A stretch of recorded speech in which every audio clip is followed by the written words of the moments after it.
Hello my dear students, क्या आप भी इंडिया की टॉप आईआईटी जैसे IIT Bombay, IIT Kanpur, IIT Roorkee जैसे कॉलेजेस से बीटेक करना चाहते हो, लेकिन आपसे मैकेनिक्स के क्वेश्चन सॉल्व नहीं होते? तो ये वीडियो मैं आप ही के लिए बना रहा हूँ। ये क्वेश्चन जेईई एडवांस 2018 में आया हुआ क्वेश्चन है। इसको कैसे सॉल्व करें अपन, तो चलिए शुरू करते हैं।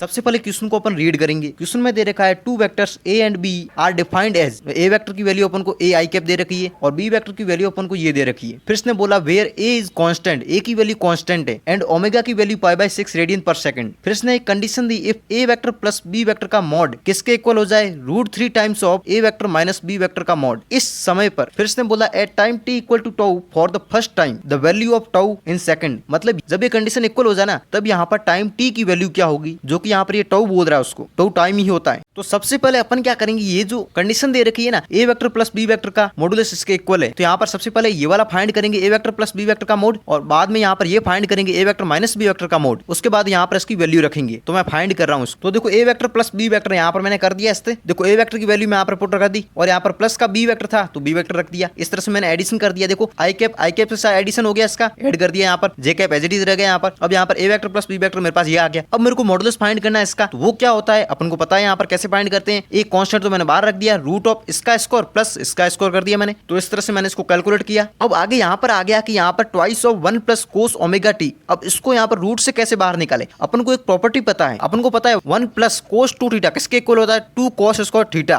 तो यहाँ पर अपना देखो 2 थीटा की जगह अपना यहाँ पर ओमेगा टी आ रहा है, तो यहाँ पर 2 थीटा ओमेगा टी के मैंने इक्वल कर दिया। तो यहाँ पर थीटा की वैल्यू अपन के पास ओमेगा टी बाई 2 आ गई। तो यहाँ पर मेरे पास क्या आएगा, 1 प्लस ओमेगा टी किसके इक्वल होगा, twice of cos square theta. Theta की वैल्यू क्या आई अपन के पास, ये वाली पुट कर दी मैंने यहाँ पर। इसकी जगह मैं यहाँ पर ये लिख सकता हूँ। तो यहाँ पर देखो मैंने पुट कर दिया इसकी वैल्यू, तो उसको मैंने कैलकुलेट किया। तो मेरा फाइनली यहाँ पर मेरे पास A vector plus B vector का मोड आ गया ये। और अपन फाइंड करेंगे A vector minus B vector का मॉडुलस क्या है। तो यहाँ पर जिस तरह से मैंने A vector plus B vector find किया था ना, उसी तरह से मैंने देखो इसको लिख दिया यहाँ पर, राइट है। तो अब मोड फाइंड करना है, तो यहाँ पर ए कांस्टेंट बाहर आ गया, इसका स्कोर प्लस का इसका स्कोर हो गया। तो सेम इस तरह से एज इट इज मैंने इसको कैलकुलेट करी। यहाँ पर डिफरेंस इतना था, यहाँ पर 1 माइनस आ रहा है, वहां पर प्लस आ रहा था। वहां पर अपन ने कोस लिखा था, यहाँ पर अपन साइन लिख देंगे। तो यहाँ पर देखो साइन लिख दिया मैंने, इतना ही फर्क है। तो यहाँ पर इसको कैलकुलेट करके अपन ने यहाँ पर रिजल्ट निकाल दिया, ए वेक्टर माइनस बी वेक्टर किसके इक्वल आ रहा है, अपना इसके इक्वल आ रहा है। और अपन क्या करेंगे, ये जो वैल्यू आई दोनों अपनी, वो अपन सिंपली यहाँ पर पुट कर देंगे। तो मेरे पास जो भी यहाँ पर वैल्यू आई मैंने यहाँ पर मैंने पुट कर दिया। जैसे ही पुट करी देखो इस तरह से मैंने इसको कैलकुलेट कर दिया। यहाँ पर देखो 2a से 2a कैंसिल हो गया, और ये चीज कोस ओमेगा टी किसके इक्वल होगा, √3 टाइम्स ऑफ दिस, और ये इसके अपॉन में आ जाएगा, और √3 इस तरफ ला रहा हूँ, ठीक है। तो ये tan थीटा की वैल्यू आ गई। तो यहाँ पर tan ओमेगा टी बाई 2 आ गया मेरे पास ये। अब tan ओमेगा टी बाई 2 है, तो tan